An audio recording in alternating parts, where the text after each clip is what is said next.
Hello and welcome along. We've got a podcast here with school teacher Matt and John Mcgettigan.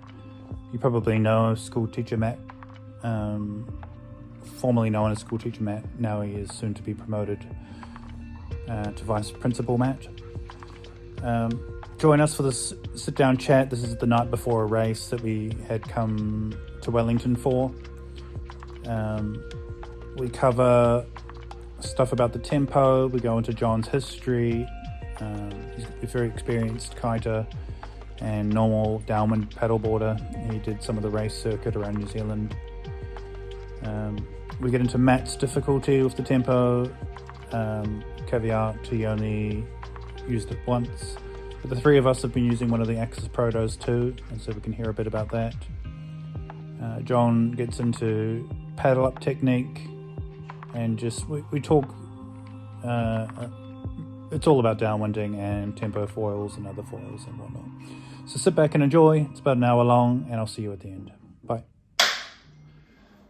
For you at home, I'm sitting with John Mcgettigan, a very underground downwind foiler.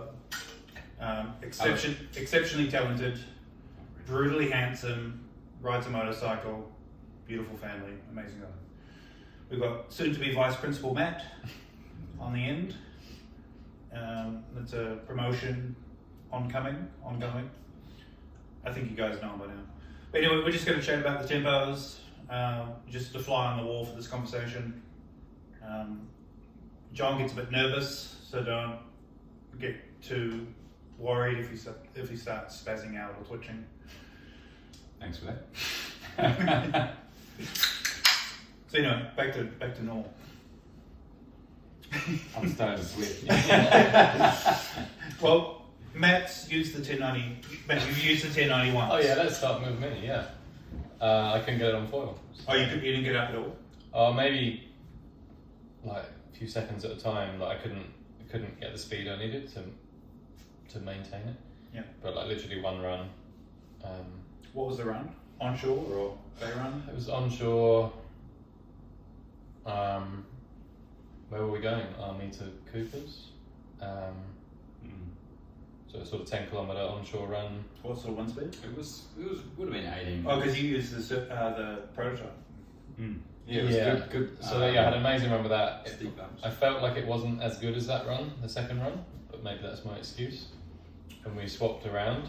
Yeah. And I really thought I should have been able to get this up, so I was a bit disappointed. But what run was it for the day? Second? Yeah, and your first run was all time with the Oh, prototype. amazing, yeah. I think the first run of that day was better though. Yeah, It that's what possibly could have been the tide. Yeah. Could have been. Well, the first run for Matt was on a prototype that's potentially coming. It's version 3 now for Axis. And Matt had his all-time ride on it, and then moved to the tempo. But the tempo was you're potentially fatigued. It sounds like it was potentially a bit harder. Yeah, I just felt I didn't have the skills to generate the speed Yeah. that it needed to Yeah. settle into normal Yeah. riding. And then you went back to the proto after, right? For the third run, if I recall. I can't And remember. you didn't get it on foil. Oh, I think it really dropped off. I can't quite remember what happened. Yeah, I think there's a bit of cursing going on. Me? Sure. With the, yeah. Yeah, I honestly can't remember. Yeah, okay. But yeah, I don't feel like I'm qualified to talk about the tempo. Well, you've seen us riding it, and I think you said you were psyched to try it again. Why? Yeah, no. Why are you psyched to try it again? For the foil I've itself, got a bit or of just for the wanting to dominate a new having failed, wanting to, I just want to experience it. Because you guys have been raving about them, and yeah, I feel like I failed, and I want to give it another go. Have we raved about it? Yes. Okay. But the speeds you've been getting, Yeah. you seem to be impressed with. Kilometre speed. I do. John. Well, I think John's been talking about that as well. And I've kind of got a bit of a taste. I've got a taste for the whole speed thing, I think. Yeah. Having got to a point where I'm Regularly getting up. Getting some decent speeds happening. Is your riding ever focused on speed? Are you ever trying to do a fast kilometre? Yeah. Okay. Yeah, sometimes. And what's your fastest kilometre on? Oh, the prototype. Yeah, it was actually What was it? What was the kilometre? like 208 or something like that. 208. Yeah, it's Wow. way fastest by Yeah, far. that's And I wasn't even actually I wasn't trying to go fast. Yeah. I was just enjoying it, and it just surprised me with its speed, and I was able to just see another bump in front of me and realise I could get to it, and just kept doing that, and it just felt so in control. Yeah, his fastest kilometre that day was faster than my fastest kilometre on the 1090. So, Yeah, I believe that. Sure. It's Yeah, actually yeah. it's not too dissimilar in actual carbon. Yeah, But then you were saying about the whole A to B thing. Yeah, but I reeled him in. I reeled you in, and I took you and finished before you.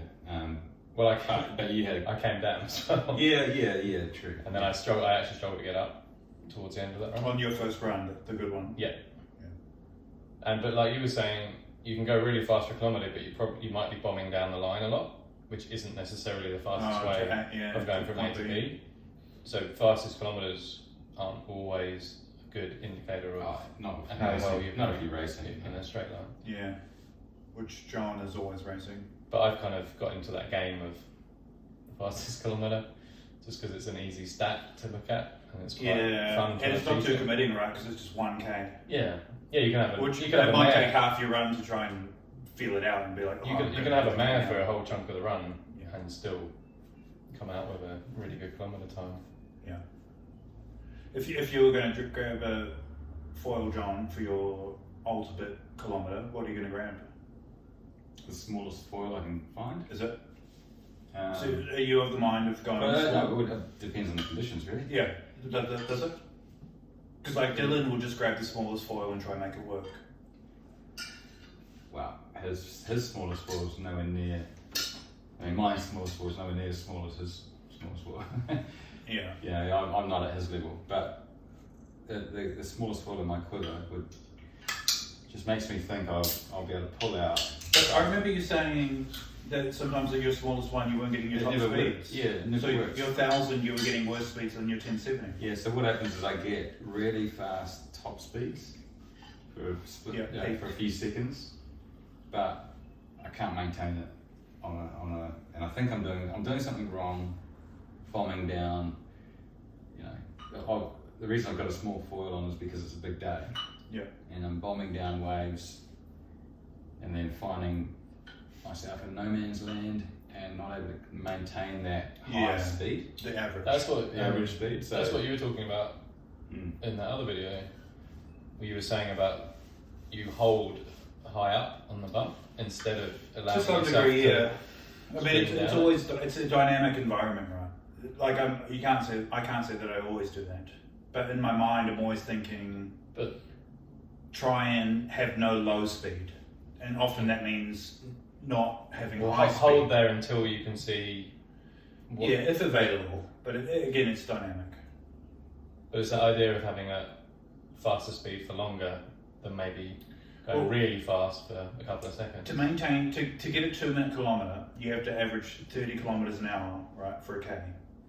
It's the math. So you got to average 30 kilometres an hour. If you could hold 30 kilometres an hour for 1 kilometre, you'll do a 2-minute K. But if you drop down to so what affects that is if you drop down to 22 kilometres an hour, right, in a bad spot for say 10 seconds, to equalise that, just directly on the other side, you'd have to hold 38 kilometres an hour for 10 seconds. So like that low point robs you, or you could do 34 kilometres an hour for 20 seconds, but that's hard to achieve. So at any time if you unbalance it on that lower half, it's really hard to get that back. So if I can just go down to 27 kilometres an hour, well, it's actually not that hard to go to 33 kilometres an hour. You know what I'm saying? So like, if I'm trying to get a nice time for a K, I've got to make sure that I never fall into that low pocket of, oh man, pumping. Yeah. Because you can't pump and anywhere near it's great when the bump you're on, just you can continue to traverse along because you just keep picking up more and more speed by traversing along it. It's when you end up in the trough and you got to quickly make the call on whether to go up and over. So you don't even want to be in the trough in the first place. So that's what I'm looking at. But things happen out there, you know, it changes. The beautiful runway that you had has now disappeared because of a bit of a cross-wind chop or something else going on. So let's explain a beautiful runway, because a beautiful runway is often a wind chop on top of the underlying swell, right? And you get your little heavenly, this is the ultimate bump, because you've got a wind chop on top of a nice ground swell, and they're both matched. And you like warp speed, taking that thing to the end, because you're like, well, this is the best option right now. But if I do that, I'm actually, rather than just going down the line and looking for something else in that same direction, I'm actually thinking, I'm on the swell, I'm going to stay on the swell. So I'm going to come back as much as I am just going to keep running down the line, looking for something and hoping. I'm actually like, well, I'm on this piece of water, and then I'm going to stay on that piece of water. And if I stay on it, often something will actually start forming around me that I can actually see and go to, rather than taking that one that I'm on to the death. Until you go off it. Until I'm just going to keep going on this thing until something arrives down the line at high speed. I'm actually like, I'm going to stay on this thing now until the next thing happens, and I'm like, either that way or that way. So you're kind of figure eighting, or? In my mind I am, but the reality is it's nothing like a figure of eight. Hook a brother up. Yeah. Oh. Dylan's just calling me. Dylan Bez calls me sometimes. I didn't answer. Straight out. I had their cider so that you could have the beer. Oh, thanks. Yeah, does that, what I say, do you do that, or does that ring true? Or you... Yeah, I guess so. But you're often going this straight downwind too, right? Because you're like, you want to beat the person next to you. No, not at all. Unless they're... Name's Scott Keon. Yes, I mean, if somebody has overtaken me, then definitely it's all on. I can't help it. It's just in my DNA. Yeah. But just because they're ahead of me doesn't mean I'm going to be able to do it. I still need to get that speed. But it's a good reference point, isn't it? When someone else is near you, you get a sense of if they're pulling away from you. You're like, oh. Yeah, absolutely. So I'm often on my own. I'm often the solo downwinder. Yeah. And I find it hard to milk that one runway as long as I can. I find it hard to see something else that I can just quickly snap onto to continue that high speed. So going back to the small foil again, I hit some really high top speeds but can't maintain it because of that. So I always do better kilometre times on a slightly bigger foil. And why do you think that is? Maybe it's just the conditions that we have here that suit me. I don't know. It's my skill level versus our conditions.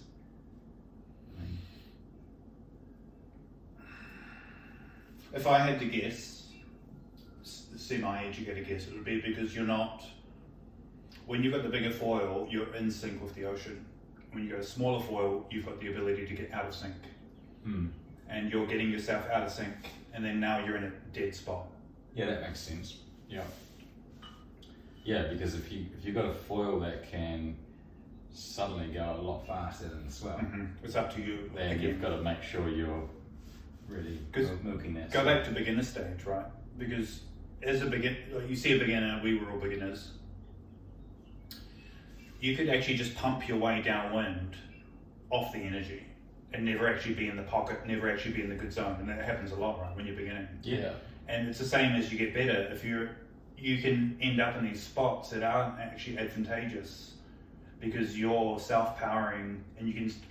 I guess in the beginning you're peeling off the back because you can't keep up. Yes. So you're peeling off the back, catching on behind. But now it's you're dropping in and you got to go up. You can do whatever you want. You got to go up and over or traverse left or right to keep the speed. So you've got even more options. Yeah, but if you don't do it, if you don't do something, you're going to come off. Which is why you're much slower. Or slow, or touchdown, or whatever. You know. Well, yeah, you are over a run really quick with a big foil, and comparatively, foil size. So we do often travel at the same speed, even if I'm 2 sizes up. Yeah. And Matt's mentioned that before. Well, yeah, I don't. Have you thought that through? Like, what's happening there? I don't really understand how you ride quite big foils. You're lighter than me. Yeah. And I see you ride a bigger foil in some quite big conditions and seem totally comfortable, whereas I would feel what I think I'm feeling overfoiled. Yeah, so you and John could compare notes there, because I think you guys are in the same thing, that if you were on the foil that I chose, you'd be like, oh, I'm going to explode or something's going to happen. Whereas I don't get that, but you guys both get that. Yeah, I don't understand that. Is there something to be, have you thought that through, or? Well, yeah, I mean, I just don't use big foils when I can. Like, if I can, I'll go for a smaller one. Yeah. But you're super fit for that reason. It's just not a nice feeling. And you paddle pump. Yeah, I paddle pump a lot. But the turning is hard. Like, the bigger the foil, the more cumbersome it is to turn at speed, I think. And and you can't, you need to turn to get yourself out of trouble. And I feel kind of tenuous when I'm turning and feeling overfoiled. I feel really tense. Yeah. And I'd rather feel slightly underfoiled than slightly overfoiled. Yeah, I've heard you say that. Yeah. And if something comes from behind, like a swell, like a faster moving swell, it just lifts you straight up in the air. You could be cruising along on a wind bump, and then all of a sudden, whoop, you're up in the air because of this faster. On the fast. On a big wall. You know, it just seems to shoot you up like this as the faster moving swell rolls under you. Whereas a small foil would probably you wouldn't even feel it. No, or you can control it easier. You can stay with that faster moving swell. And as well, I find if you're going across bumps, like peeling or something, if you're on a bigger foil going across, especially when it's quite crossed up, I find it can be quite tricky, like stability wise when you're on a bigger foil. Travis calls it arty. It's very arty. How does that mean? Riding a bigger foil, like you're constantly inputting, and it's but I just don't feel as in control. And actually, sometimes when it's quite not even that bigger bumps, and it's like a maze, I'd sometimes rather be on a smaller foil because I can quickly change direction. Whereas a bigger foil might have a bit more lift, but it's just harder and less stable, it seems, to try and move it around, and it gets caught up in it's probably less stable at the upper end, but it's more stable at the lower end. Yeah. And that's something I've actively thought about in the past, is that my past self, maybe not so much now, I would rather add my energy to attack the top end of the system rather than the bottom end. So if you're on a small foil, you're constantly having to input that bottom end, like keep it going, panic, where do I go, I've got to survive, oh there I am, then now you're comfortable, but then you get to the bottom end and it gets stressful again. Whereas the way I do it is I've got a foil that matches that bottom end, I'm comfortable, the top end happens, and then I'm happy to input to survive that top end, because that's less stressful for me. Does that make sense? Yeah, I guess it's about matching the foil for the conditions. I think that's a real art. And the rider. I think that's like, as much as you learn all the physical skills, learning to choose the right foil and knowing which one to use, I've noticed that's something I've got better at. Yeah. Well, that's downwinding. That in itself is quite satisfying. Yeah, that's riding. I've chosen the right front foil and tail foil. Because it's so amplified if you don't. If you pick the wrong foil and you're going 20 kilometers, you notice it. Right? There's a consequence to that. Whereas if you're winging and you're on the wrong foil, you can get back, you can make it work, you're powered by the wind. Other than, I've got another 15 kilometers of this. Or paddling, or like just trying to survive. And because I've taken up the 1201, the older Art Pro, and the 40 knot onshore, and I couldn't even get forward speed because all the energy made me pop up like a pip. Yeah. I couldn't even go forward. It was just straight up. That's extreme. That extreme end of the scale. Yeah. So something that's underfoiled is has the opposite effect. You just can't get the lift. So there's you got to pick one. Even in those big conditions. Yeah, and no. I mean, you got to pick the foil for the conditions, right? So, and I think as you get better, that buffer gets wider. I think. Yeah. So one foil can do more. So that more range. Optimum kind of gets. So what's worse, a bigger foil in powered up conditions or a smaller foil in small conditions? So like I said, I'd rather be on a smaller foil in like slightly underfoiled, but there's a fine line between slightly underfoiled. You'd rather be slightly underfoiled than slightly overfoiled. Yeah, definitely. Is that the same for you, John? Because I don't mind putting a bit of physicality into dealing with that.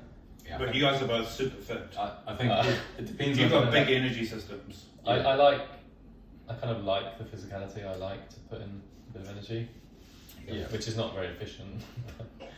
But yeah. And it works for shorter runs, but maybe not the longer ones. Oh, absolutely. Yeah, I've definitely exhausted myself some longer runs. You just got to look at your heart rate over the run. So the small foil will be, if you're underfoiled, instead of calling it small foil, big foil, we'll say if you're underfoiled, your heart rate's going to be through the roof.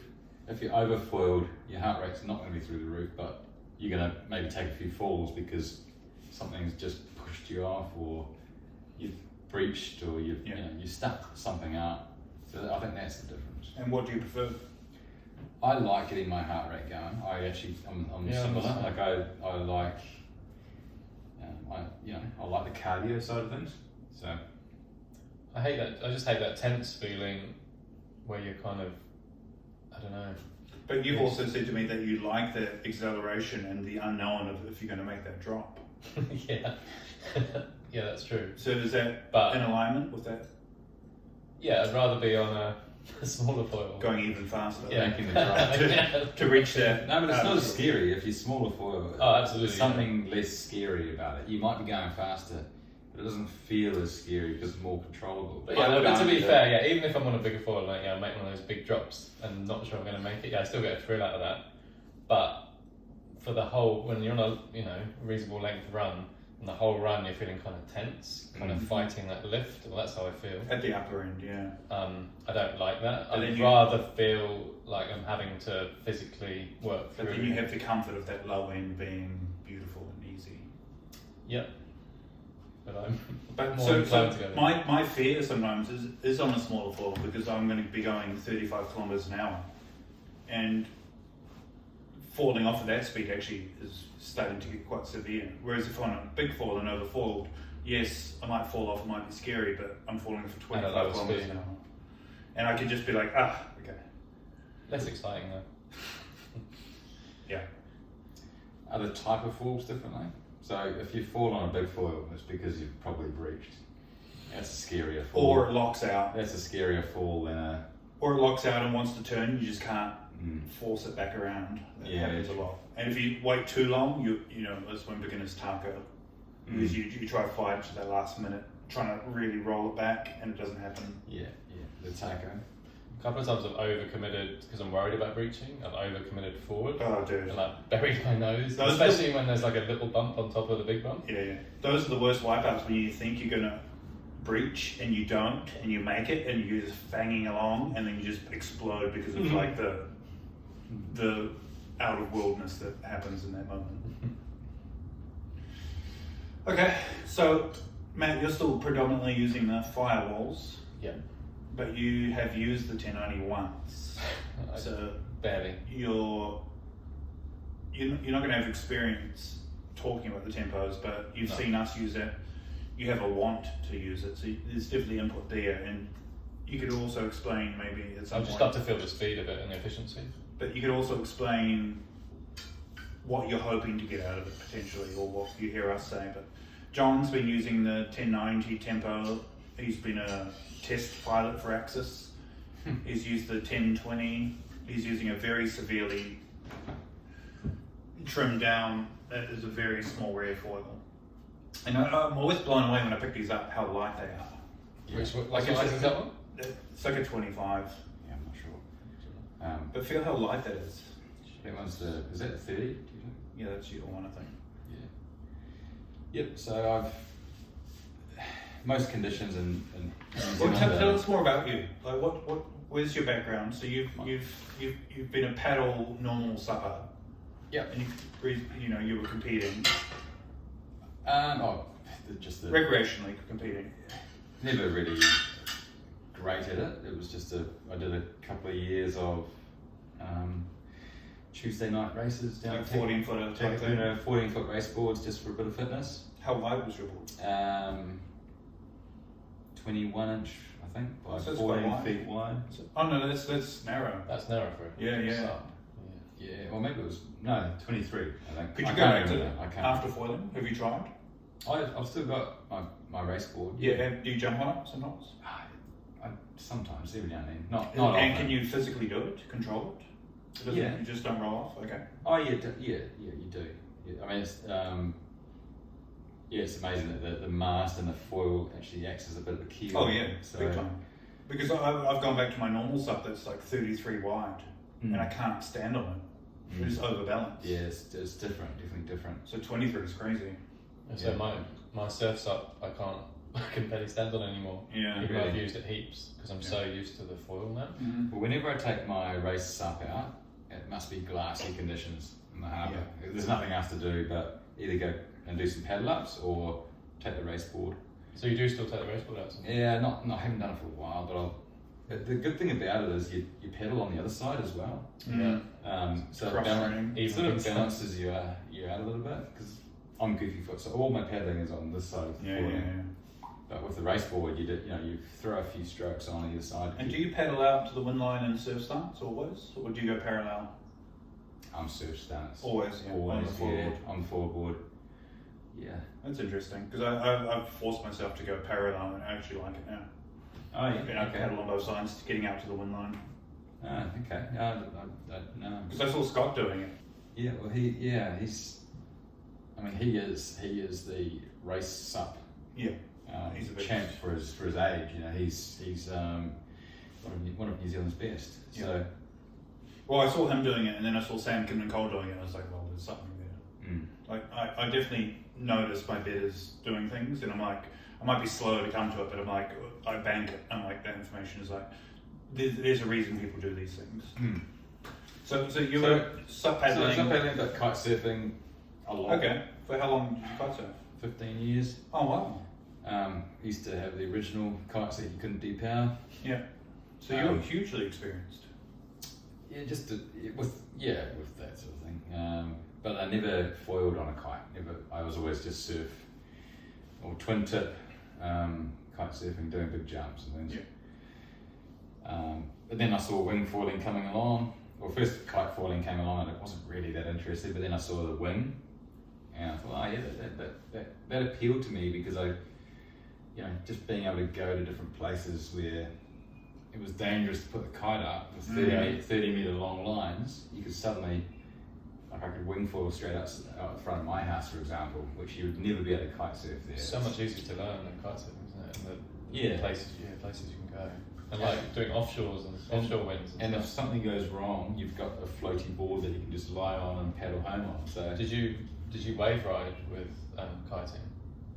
Oh, just typical O-River days, on shore. So was it the wave riding of wing foiling that attracted you?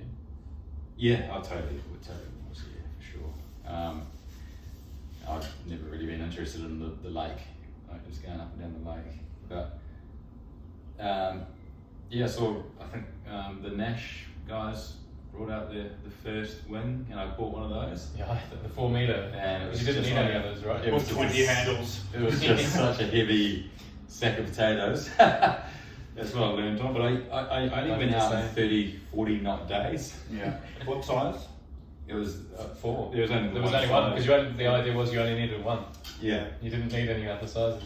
Yeah. So I had to learn the. If in Hawaii.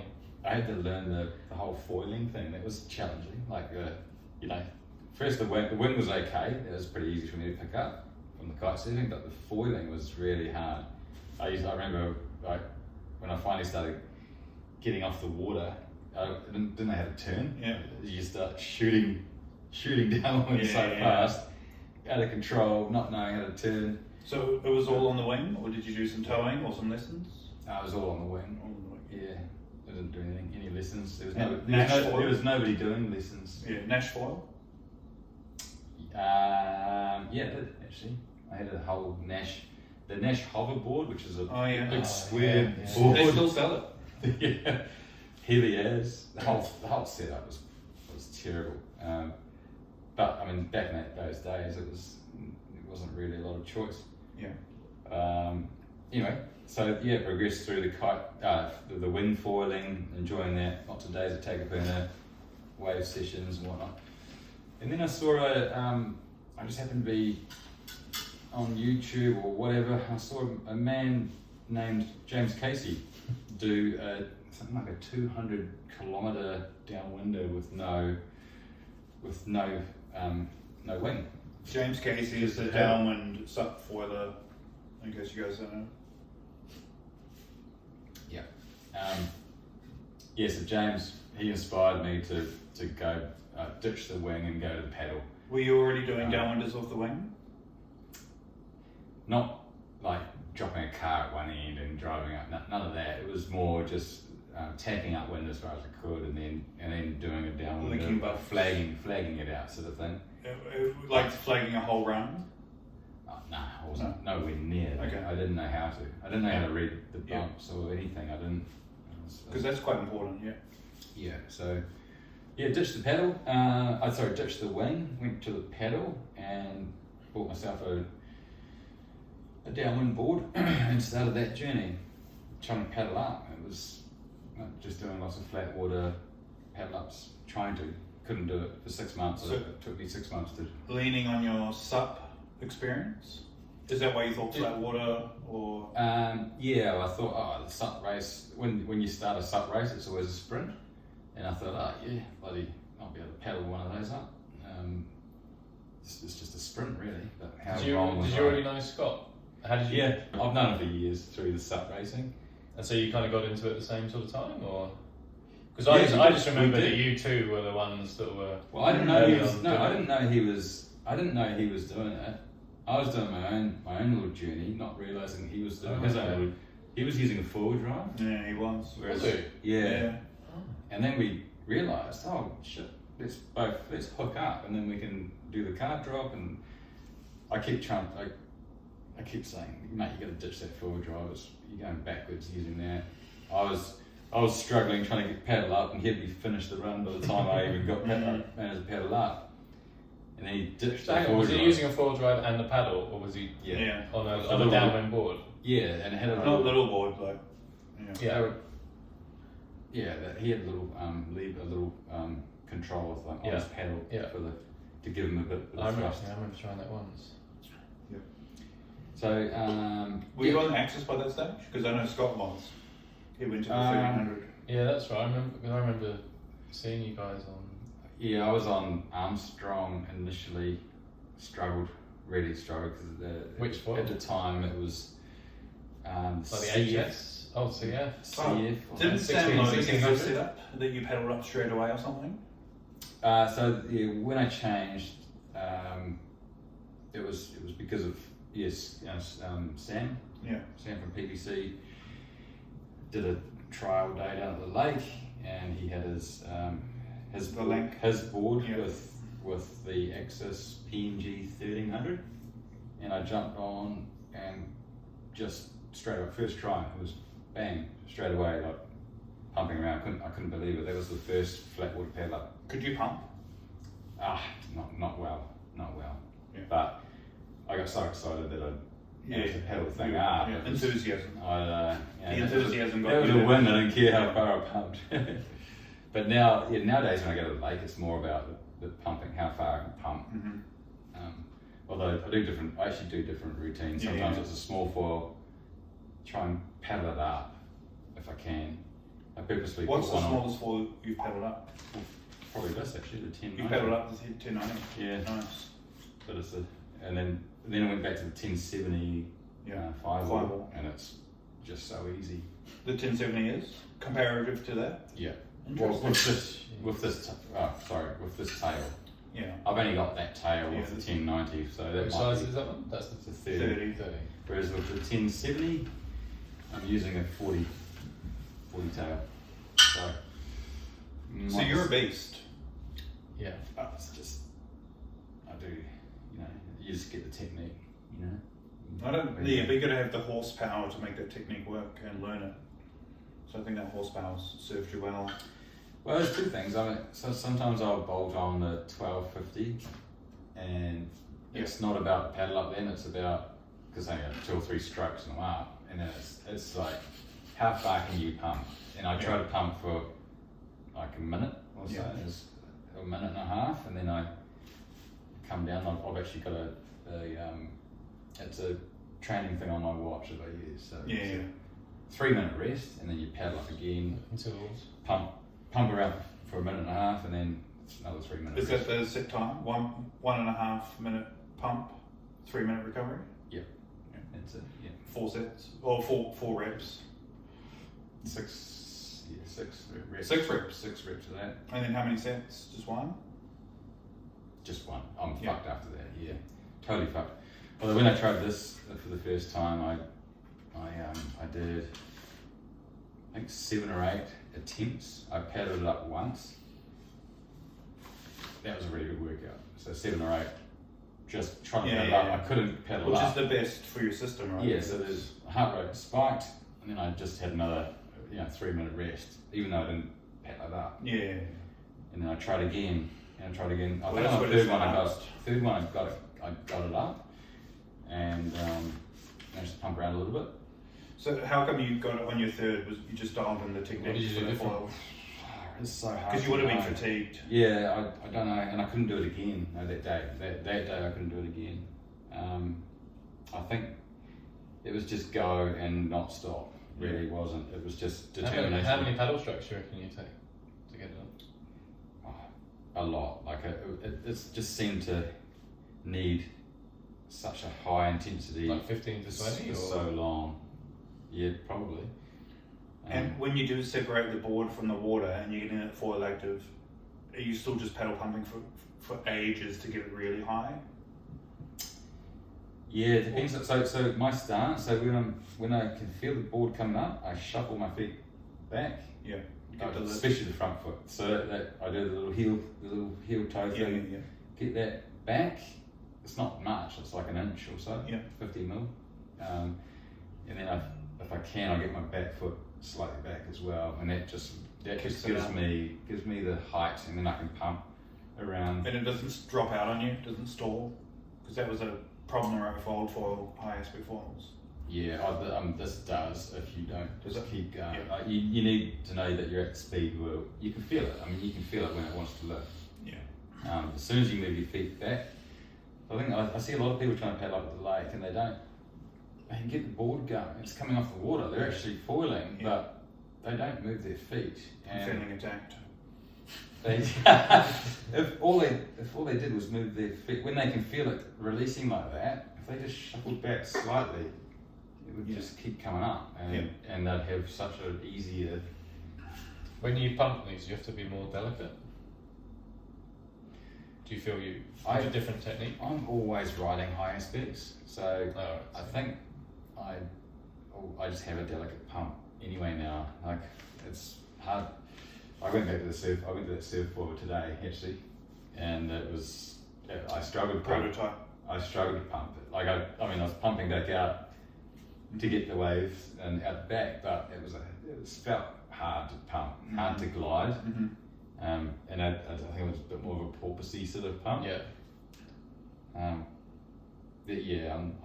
think these are more of a level sort of small pump rather than a big thing. Yeah, you can't dive them as much. Or maybe you can, but you can't climb as much. I think. So you find these pretty straightforward to pump? They're kind of what you're used to. Oh yeah, like I mean, when I first tried these, it's hard on the lake, but in the bumps, this thing is so easy to paddle up. It's really hard to explain. So probably just as easy as the 1070 to paddle up in the bumps. This is the 1090. This is a 1090. Even with a smaller rear. it might need in one extra hard paddle stroke maybe, but once you're up, I think it's less work once you're up than the 1070. Right, it's so efficient. Because there's less drag, and there's less, once you're at speed, it doesn't slow down as much. Do you want to talk us through one of your paddle ups? So you're standing on your board, you've got a Frank 110 8.4. Because you paddle up super quick. Are you waiting for the right moment? Or do you just go whenever you want because somebody else is going or somebody said let's go? Talk us just through if you've got it in your mind. Yeah, so I'll tell you what I do and then I'll tell you where I want to get to. Yeah. If you like. So what I do is I wait for the right bump. I wait until you feel that sort of the board, the nose of the board's coming up. You know that there's a bump behind. So you're waiting for the pitch, not a surf. Yeah. So you start to get moving while the nose is slightly high. Yeah. So it's pure power right now. Yeah, but not. It's not. As in, just to explain, my ethos now for paddling up is I actually wait for a surf, and then I take that surf speed and build it into a takeoff. That's great if you've got bumps that are surfable. If you don't have bumps that are surfable, you might be wasting a while. So you wait for the nose to get as high, so you get your head start, so you can start activating. And do you go for that first one, or do you wait for that to go in the second one? Boards like that. When the nose is coming down, you start increasing the first time you feel it. That's what Matt's asking, or do you wait for this? Because there's sort of sets, right? As soon as you feel that, do you go for that one, or do you think, there's going to be another one behind it? It's not always. It might be the second one behind, or you get to your feet first, and then I let a couple go, and then I start to figure it out. Like when it's tiny, like if I'm doing like a bay run, like from on that Auckland Harbour, the bumps are so small. You've got to be really careful with them, not overtaking them.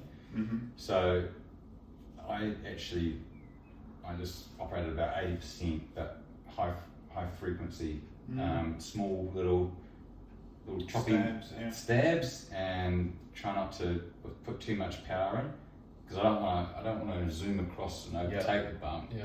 So I just want to get that board. Are you going straight downwind? I'm going along. Like if it's a short period, little wind bump, I'm normally trying to aim it along a little bit, so I don't just pierce the one in front. That's in the harbour, but out on the peninsula, where we've got bigger swell coming through, that is more high intensity power strokes, go. Yeah. And so same signal, nose is high, and then and it's just legs as well, like really trying to de-weight. I can't emphasise enough how much leg work you need to put in to get going quick on a faster moving bump. What leg work? Like just the release, like just the squat and up. So unweighting. My back foot is pretty much coming off the board. Do you do that from the beginning, or do you have a few paddle strokes first before you really get the legs going? Yes, the board. If I see the board go out there or feel it go out there, I know that it's going to be the downhill coming. So I get moving, and it's just bang, bang, bang, pump my legs, bang, bang, bang, and then I'm up. And sometimes if I didn't do it quick enough, that wave might roll through. So it's a quick turn off the back of that wave, and then it's pump, pedal pump. So you got flight, but you're not in sync. Yeah, I got flight, but it's not quick enough, and the wave rolled by. But I've still got height. I can turn and go down the. If you go down the back, I often give up at that point. I think. I don't give up, because you can go down the back of it and get some speed off the back of it, and then pump across. You got somewhere where you can point your nose down without hitting the water. Yeah. So it's just steering the thing out of the danger zone and then turning back onto the one behind it. Have you watched the Jeremy Riggs videos where he shows you the timing of down and up? Yeah. Is that what you're doing when you're saying you're de-weighting with that pump?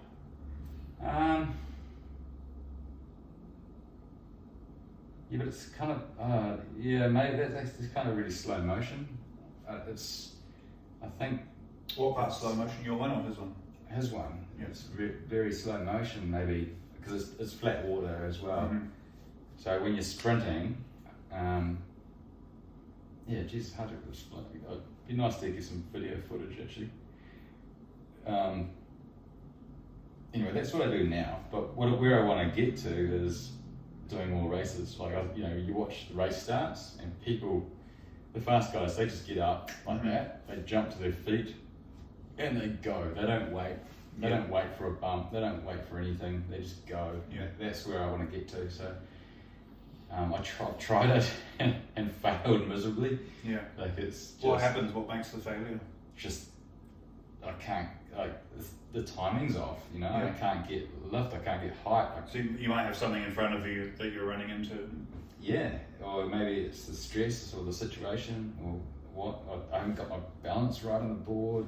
My feet aren't in the exact place. It's when I paddle up in a non-race event, it's you got time to stand on your board and adjust where you're standing and maybe you let a couple of bumps roll through. You get the feel for everything, and you know exactly how much effort you need to put in to get going.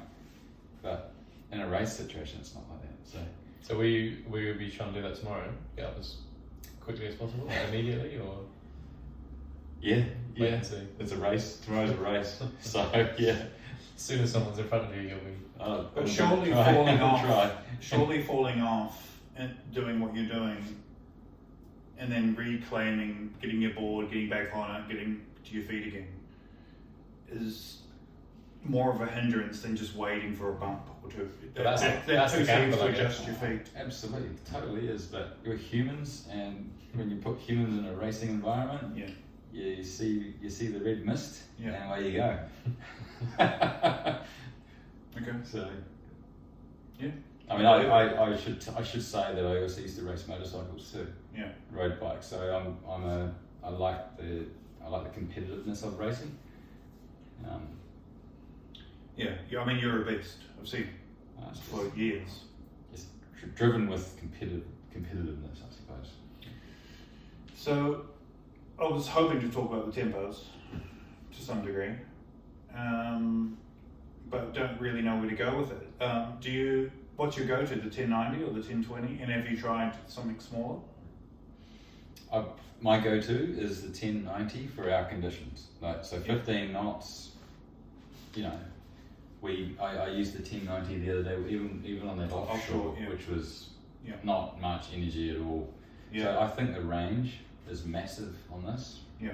I can use this on big days, also tiny days. I think that this is a 1020, isn't it? Yeah. I've only been able to use this twice, but I did enjoy it. Purely because you haven't had it. I haven't had it. No, I haven't had my hands on one. But the two times I did use it was fairly big days, and enjoyed it. Hit some really high top speeds, but was it a noticeable step up from that? Really noticeable.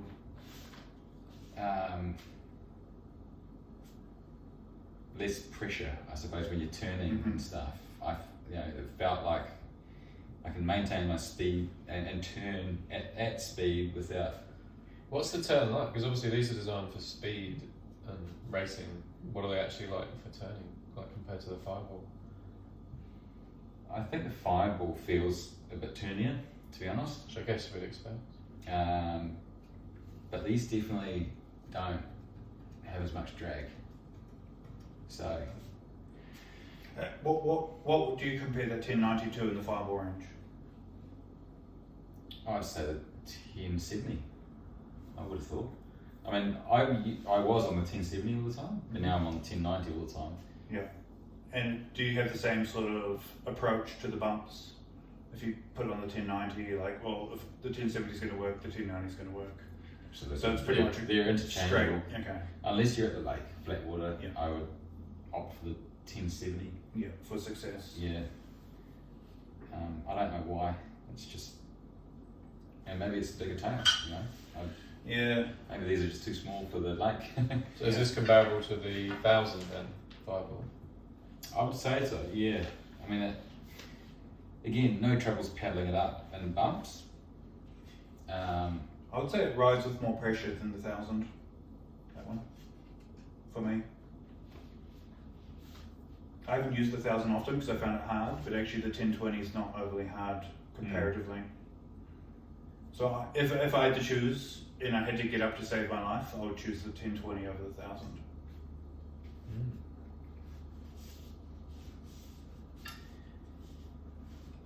Yeah, I think the 1090 has given me, looking at my tracks on my Garmin, I think it's definitely given me a boost in speed. Over the 1070? Over the old Fireball 1070, yeah, definitely. What about user experience? How does it feel comparatively? Like not individual attributes, but just, is it more fun? Because you're saying the 1070 is a bit more turny. Yeah, but what I do like is seeing how far. Like, it's not all about just going from A to B in a straight line. I do like seeing how far I can go now off course. Yeah. Like pushing it to the limit now, and also going out on days where you shouldn't go out. So if you're just trying to lengthen your distance on foil by cutting off. Totally, and I find this new range is really good for cutting and just, I think you can hold that speed. You know, you can come off a bump and just maintain that glide and pump way the hell out, way out across the wind. It's just. You've done the big Tawhanui run with one of these? Like around Tawhanui? No, I didn't. But is that the sort of thing where this would be good, where you've got to make that big cut? Yeah, totally. You've got to get around the peninsula. Yeah, no, the last Lee to Takapuna, I got on the 1070 because I just didn't trust. I hadn't You used smashed. But do you think this would be the one? Did you think this would help with the cut? Totally not. It totally would help with the cut out. For you guys, John aced a 67 kilometre run on the 1070. You aced that? Yeah, I did. It was my claim to fame. 3 hours and just over 3 hours. 3 hours 4. Wow.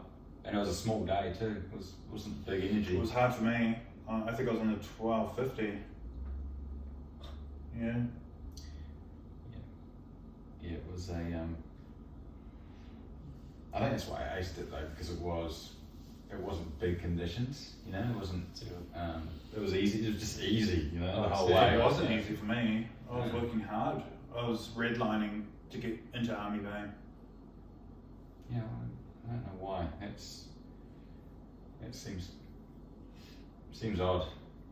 I was very unfit. But do you feel when you get this to its sort of optimum speed, it's so efficient at that point, you can kind of get into a rhythm and.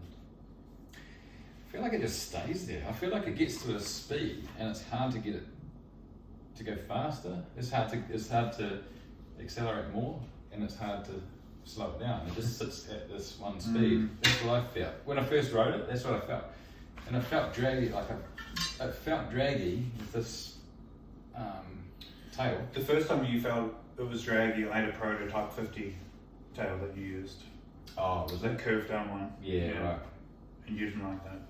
But even with this tail, it feels draggy, but it's fast. I don't know. It's a mind game, because if you look at my times, they're fast. It's just feels like it gets to a speed and doesn't want to move fast. That speed. You're hitting the wall. Yeah, it kind of hits maybe hits a wall. I don't know, but it doesn't drop off speed either.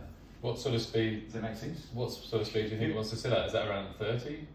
Like, that's what you were saying, wasn't it? The 1020 feels about 30, yeah, like okay. 30. What about 1090 then? I would have to go back. I mean, it's close.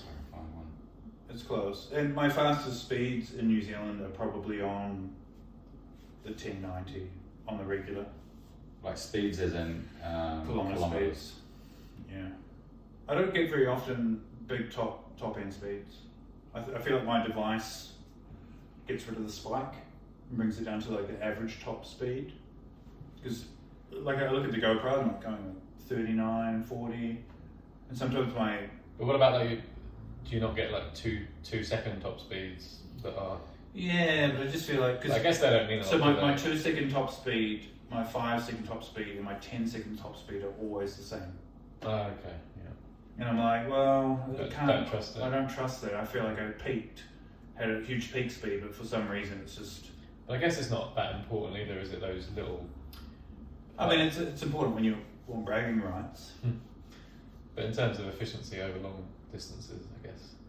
Yeah, not as big I don't even know if I would grab one of these for efficiency over long distance. I still like a bit more foil at the moment. Because that 1090 is a 745, did you say? Yeah, something like that, yeah. 70 something. Here's Army to Stanmore, 34k. On the 1090? On 1090. Yep. Which is... Seems reasonable.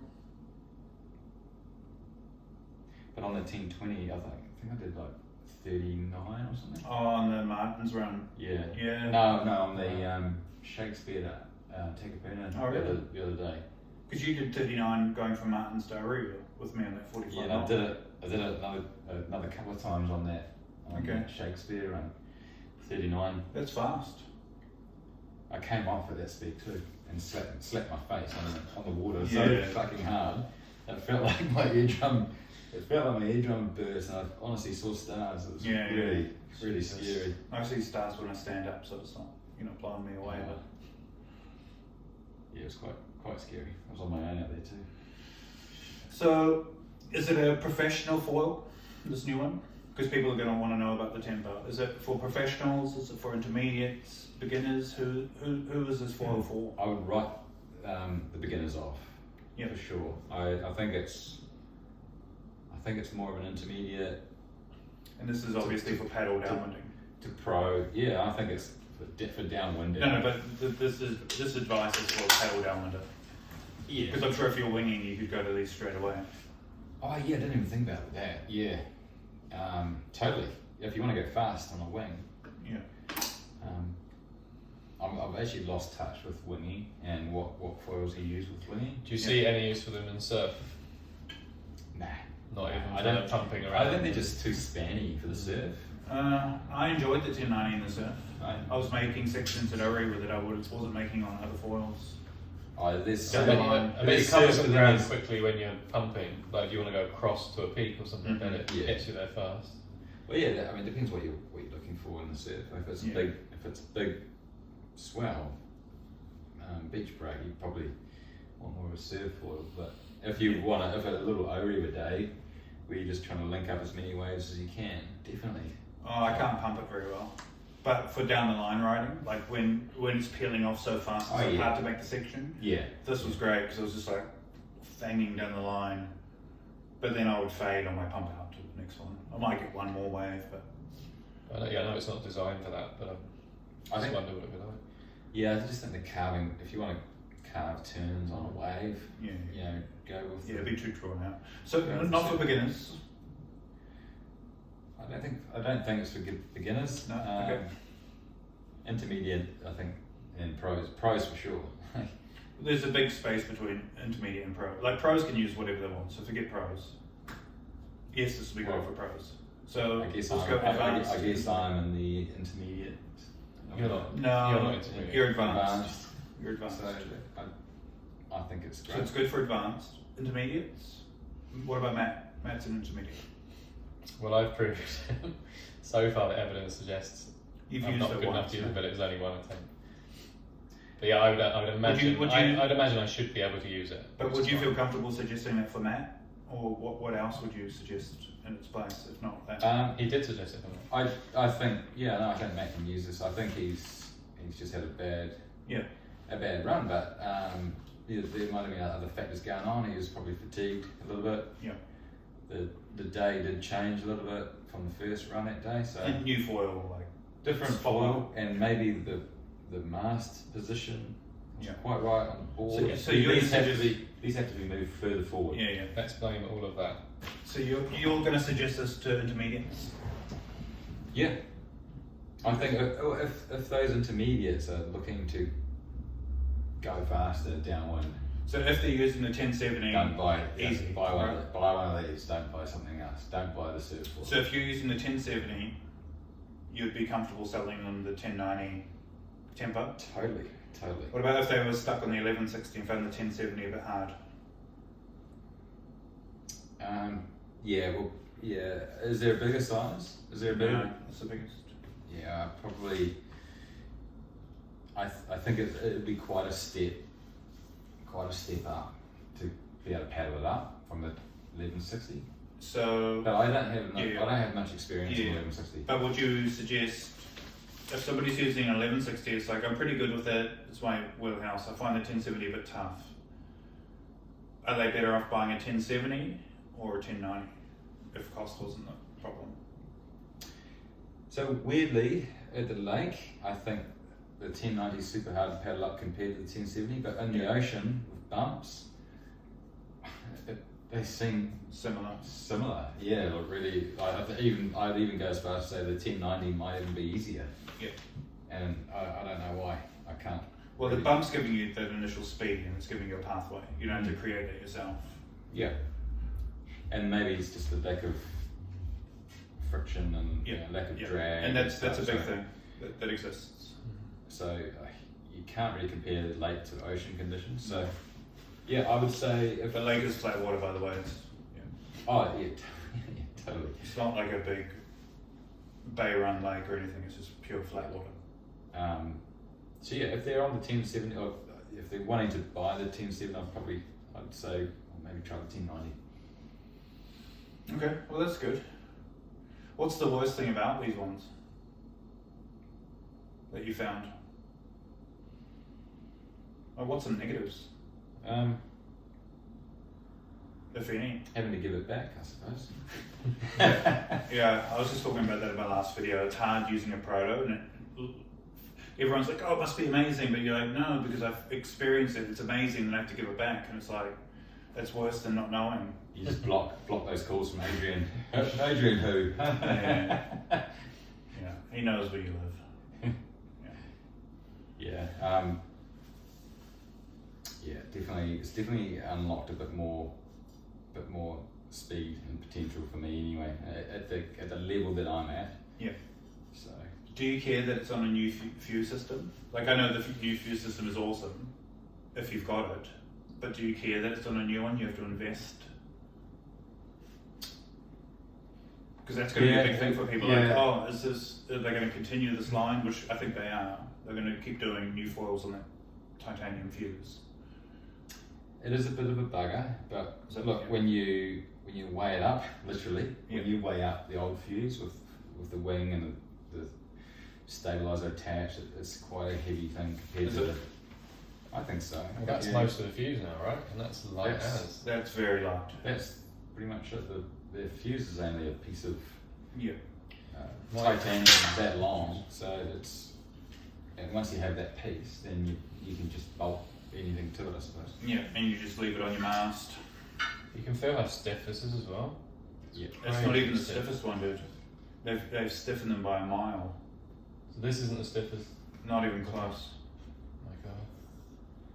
So the new ones are totally unflexible. Even the rears, you can't shift them. Because this sanded down rear is really bendy. Yeah. So the new ones, you cannot get it to flex at all. Yeah. We can go into that why that is maybe in the comments. Okay. Cool. Any closing thoughts? What do you think of this, Matt? What do you think of the tempo? Is he psyched to get into it? I hope to one day paddle one up. Yeah. Well, I think I can. I just need the opportunity and the right conditions. Which is the hardest thing for downwinding is everything aligning. And I know for you recently on a few runs, things haven't aligned, and you know. And use it on the first run of the day as well. Yeah. Because it's you need all the energy. Yeah, that helps. And downsizing from a bigger foil is tough. If you've done one run with a big foil and you go to a smaller one, it's much harder than starting on the smaller and then going to the next size up. I've noticed that a lot. John, any closing thoughts? What do you think about me? Not personally, but in the water, if I am ahead of you, Am I hard to catch? Or am I easy to catch? What's happening? So this is for my own benefit. No, I think we're fairly similar, actually. Even on different foils. Yeah, so it's a real challenge to catch you, and it's a game, you know, for me, to try and catch you. So, yeah, if I do actually catch you, my heart rate will be through the roof, and that's good to know. But because I've also sacrificed a bit of fun for trying to catch you. But that's only ever going to occur if I've got a head start somehow. Because if the hooter goes, you're going to get up straight away, and I don't think I'll ever get up anywhere near you. Because it takes me a while. I've got to get the right bump. Yeah. Because if I don't get the right bump and I try to paddle up, I blow it. I'm done. Well, tomorrow's race day, and I'm going to try to go as soon as I'm going to try the new thing of just going straight away. Yeah, the new thing that doesn't work. The new thing that I've never been under crack, and I might fall off, and it's going to take me a while to get back on my board. You'll be gone. It's the old tortoise and the hare. Race, you know. And what's your theory for tomorrow, Matt? So we've got a race, we're in Wellington. We've just flown down the length of the country to do a downwind race with the OC guys. I've got a different goal. I don't want to take too long to get up. Yep. And I want to try and complete the race without coming down. Yep. That would be a success regardless of position for me. So I'm erring towards a bigger foil. Like 1250? Maybe. I'm worried that it might be a bit too big towards the end, but I might just wear that. It's hard because it's a run we've never done before. Yeah. I'm sort of assuming it's going to be like our offshore bay runs. I think we're starting 2 kilometres in, So, I don't know. I love the 1160, but it's probably going to be more sensible for me to use the 1250. No, that's like way bigger than what you guys are going to be using. Unless you use the 1160 with the 50 skinny, maybe. I think I'd rather the 1250 with the 40, personally. Or maybe I'll just go straight to the 1020. Yeah. I don't think this is going to come out tomorrow at all, the 1020. No, even in 25 knot onshore, I'm feeling just balanced with that thing. But that's 600 and something. That's what it is. 670. Not that that's important. If you're listening, Adrian. Yeah. Alright, very good. Thanks, guys. Appreciate you as humans and taking the time to talk to our friends on the internet. No problem. Good. Hopefully we help somebody out there. I don't know. Yeah, people will be hungry for this sort of information, I think. And we gave them a nice, well-rounded conversation too. It wasn't just the tempo. It's some foil. I feel like I learned a lot listening to you two. Yeah. All right. Well, I hope you enjoyed that. If you have any questions about anything we were talking about or any questions in general, leave them in the comments and I would either approach them with my own talk or I'll sit down with the guys again. I'm going to try to bring you some more of the local guys and girls, get some interviews and hear a little bit about their downwind journey and if they found it hard or easy or is the struggle real, what equipment are they using, what have they found, some breakthroughs, all the stuff that we're all hungry for. So I'll try to get that out for us, but if you want to participate, leave me questions. And if they're for somebody in particular, let me know who you would like me to ask. And it could be Adrian, it could be Army Armstrong, let me know your thoughts. Sam Loader, Dave Kalama. So we go into a little bit in this podcast, but we could also expand quite a lot. So get involved, leave your comments and give the video a thumbs up and share it if it's helped you and you think it might help other people. Be good. Don't forget to hydrate, guys. See ya.